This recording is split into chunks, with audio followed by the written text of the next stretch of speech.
Salut à tous et bienvenue. On se retrouve aujourd'hui pour une petite vidéo. Suite à diverses questions au niveau du rechargement. Donc j'en parlais avec des collègues également et je leur disais, écoute, moi je recharge, je prends une dizaine de minutes pour faire une boîte de cartouches. Donc 10 minutes pour 50 cartouches en 9 mm par exemple.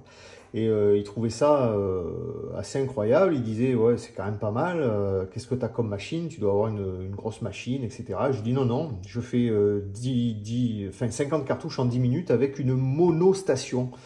Alors là, ils étaient un petit peu sur les fesses.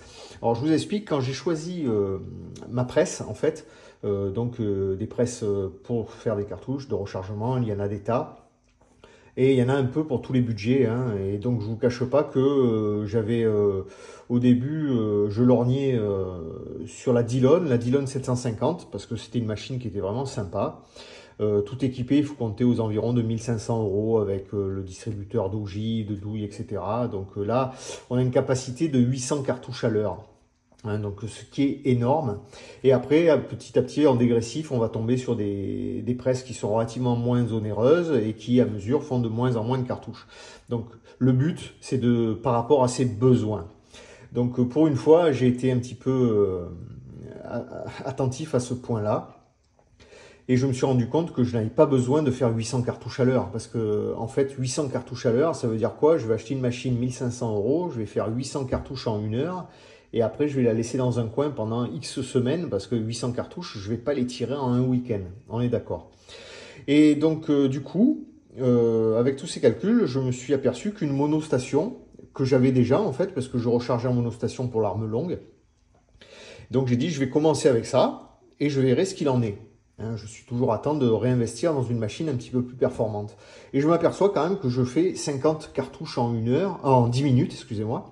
Donc on va dire que ça me convient largement parce que si je dois aller au club de tir le lendemain, je dis tiens j'ai plus de cartouches, ben, je me mets 20 minutes, je fais 100 cartouches, hop c'est terminé. Donc c'est très très très rapide. Alors pour arriver à ce résultat, il faut une méthodologie pas particulière. J'ai pas réinventé la roue. Hein. C'est juste pour vous donner des petites astuces pour justement aller un petit peu plus vite dans votre rechargement. Donc première des choses, c'est l'utilisation d'un désamorceur manuel qui est totalement dissocié de la machine. Pourquoi? Parce que la machine, c'est très long, puisqu'à chaque fois, il faut manipuler le levier, etc. Et surtout, si on désamorce avec la machine, sur le jeu d'outils, l'outil qui désamorce, c'est l'outil qui recalibre en même temps. Et quand on désamorce, les étuis sont sales. Alors il y a deux solutions. C'est soit la première solution, c'est vous nettoyez vos étuis une fois qu'ils ont été tirés. Vous pouvez ensuite les recalibrer, les désamorcer et faire un deuxième lavage. Alors tout ça, ça prend encore du temps. Vous voyez ce que je veux dire? Alors sachez qu'il y a certaines opérations qui sont incompressibles. C'est-à-dire même si vous avez une Dillon 750, vous serez obligé de nettoyer vos étuis. Ça vous prendra 1 heure, hein, enfin 1 heure. Vous les mettrez, la machine tournera pendant 1 heure.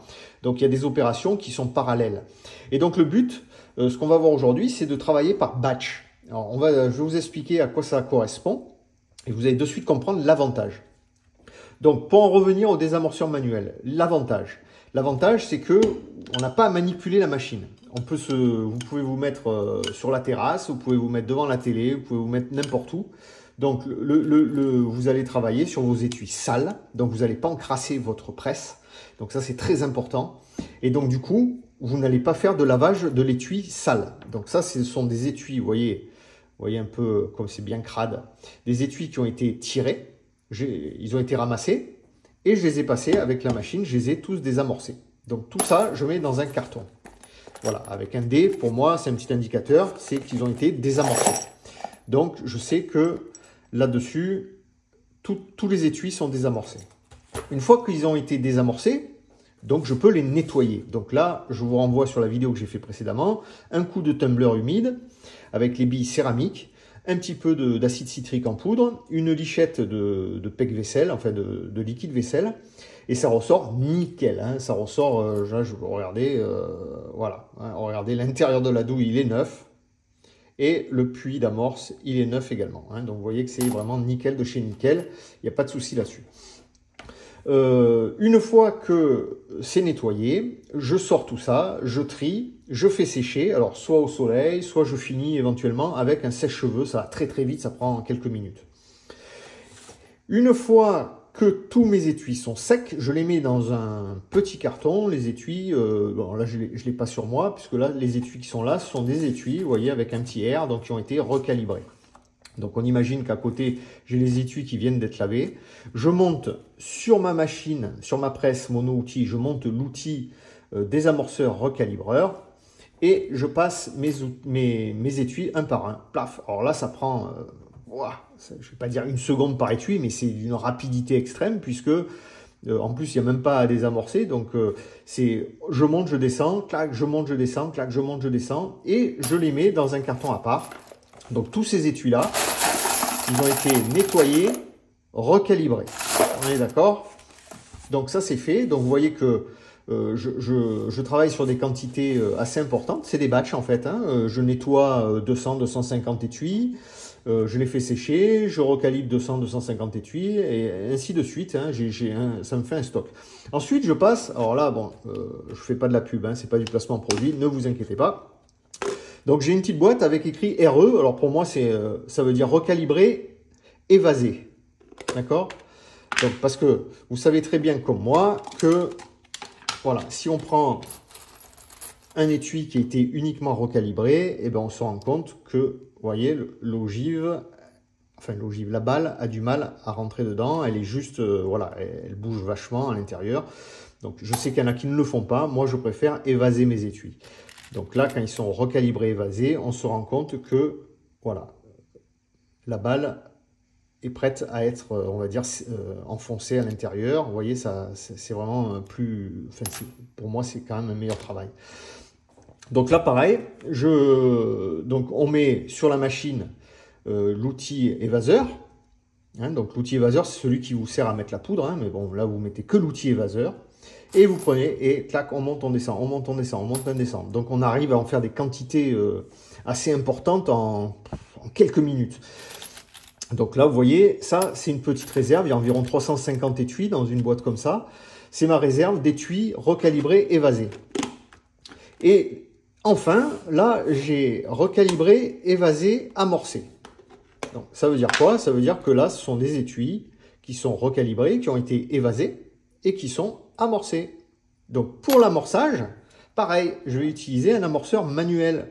Alors l'avantage, alors il en existe plusieurs, hein, là je vous fais voir, c'est le lit. Hein. Alors il est vraiment génial puisque vous mettez vos 100 amorces à l'intérieur. Hop, et ensuite, il suffit de prendre votre étui, clac, clac, c'est amorcé. Hop, et au suivant, et ainsi de suite. Donc en fait, vos 100 amorces, vous allez voir qu'en quelques minutes, vous allez vous retrouver avec vos étuis amorcés. Donc là, j'ai mon petit stock, environ 280-300 douilles qui sont recalibrées, évasées, amorcées. Et donc là, voilà, tout ceci, c'est à vous de gérer votre stock, c'est-à-dire que vous nettoyez, vous les mettez dans le carton nettoyé, les salles désamorcées, et petit à petit, vous faites de temps en temps, vous dites, ben là, voilà, j'ai 20 minutes à tuer ce soir-là, hop, je me fais du désamorçage de douilles sales. Après, quand vous voyez que vous avez beaucoup de douilles sales et de moins en moins de propres, vous faites une tournée de lavage. Et ainsi de suite. Le but, c'est d'avoir toujours un stock suffisant. Et enfin, vous retrouvez la finalité, c'est la dernière étape avant de vraiment faire la cartouche, en fait, puisque après, on va arriver à la poudre et à l'ogive. Donc là, on peut pas laisser, on peut pas pré-remplir les douilles de poudre hein, et les laisser comme ça à l'air libre ad vitam aeternam. Donc c'est quelque chose qu'on fera au dernier moment. Et vu qu'on a mis la poudre, on va être obligé de sceller la balle sur la cartouche.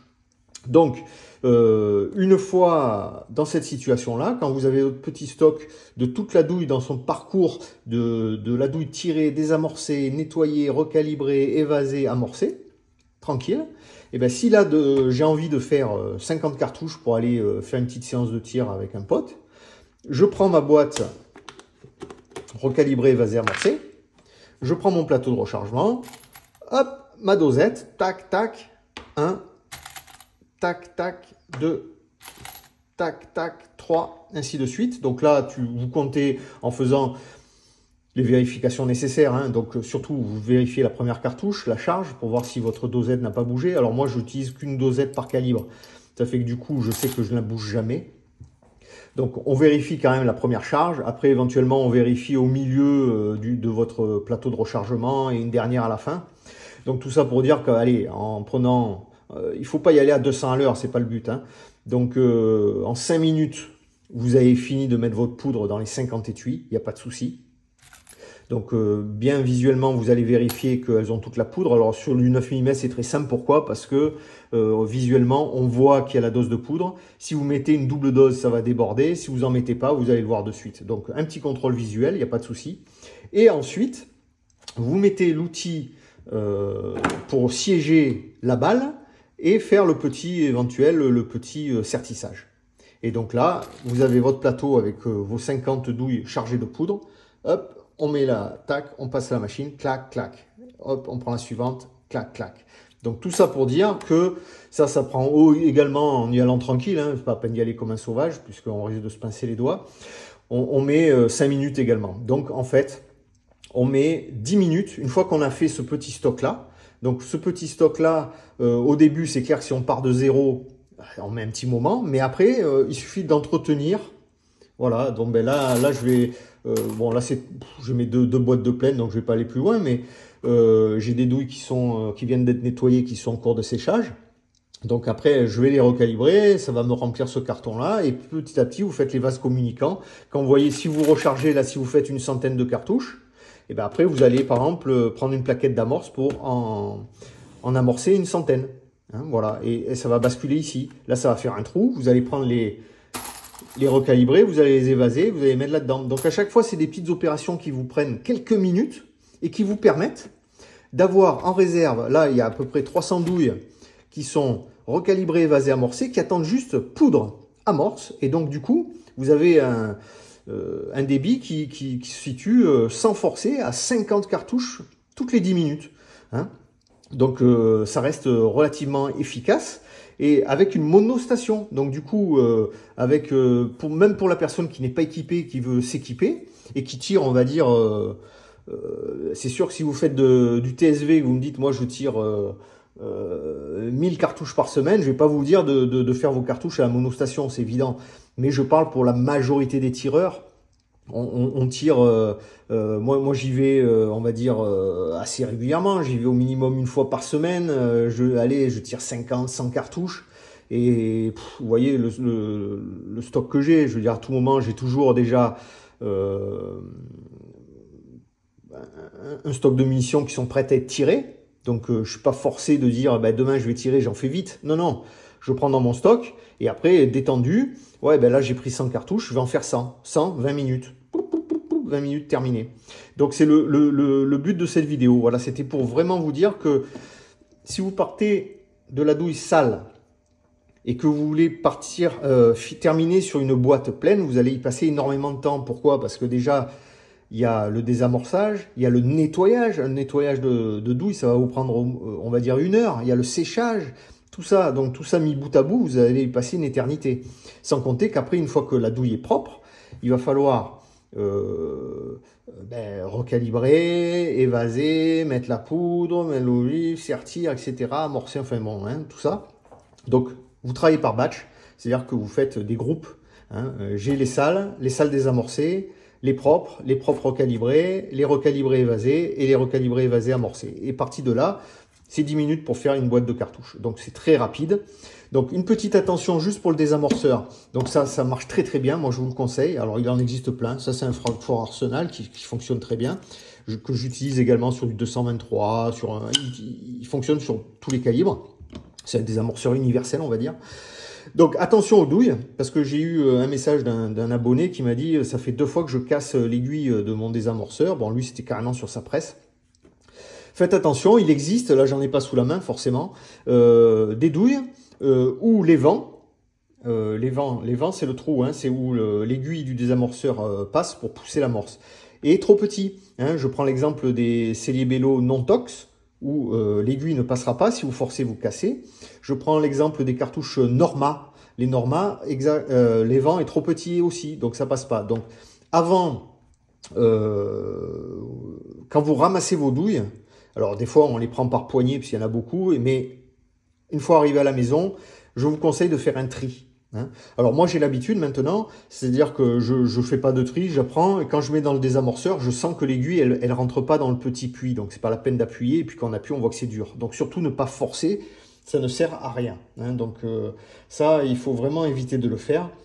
Hein, parce que vous allez casser votre matos et puis bon, c'est pas le prix, mais c'est qu'il faut commander, vous allez attendre une semaine, etc. C'est toujours gavant. Donc voilà la petite astuce. On travaille par batch, on fait différentes boîtes avec plein de douilles prêtes à l'emploi pour l'étape suivante et on termine par un petit stock de douilles qui elles sont recalibrées, évasées et amorcées, qui sont donc prêtes à avoir la poudre et les ogives. Quand on en est à ce point-là, là par exemple, là il y a 300 cartouches, on va dire, enfin 300 douilles qui sont prêtes. Ben, 300 douilles, vous voyez, en fait, en 10 minutes, je peux en faire 50, en 20 minutes, j'en fais 100, sans souci, sans aucun problème. Et après, la fois d'après, ben, je prendrai 100 de là, je les réamorce et ainsi de suite, je fais vase communicant.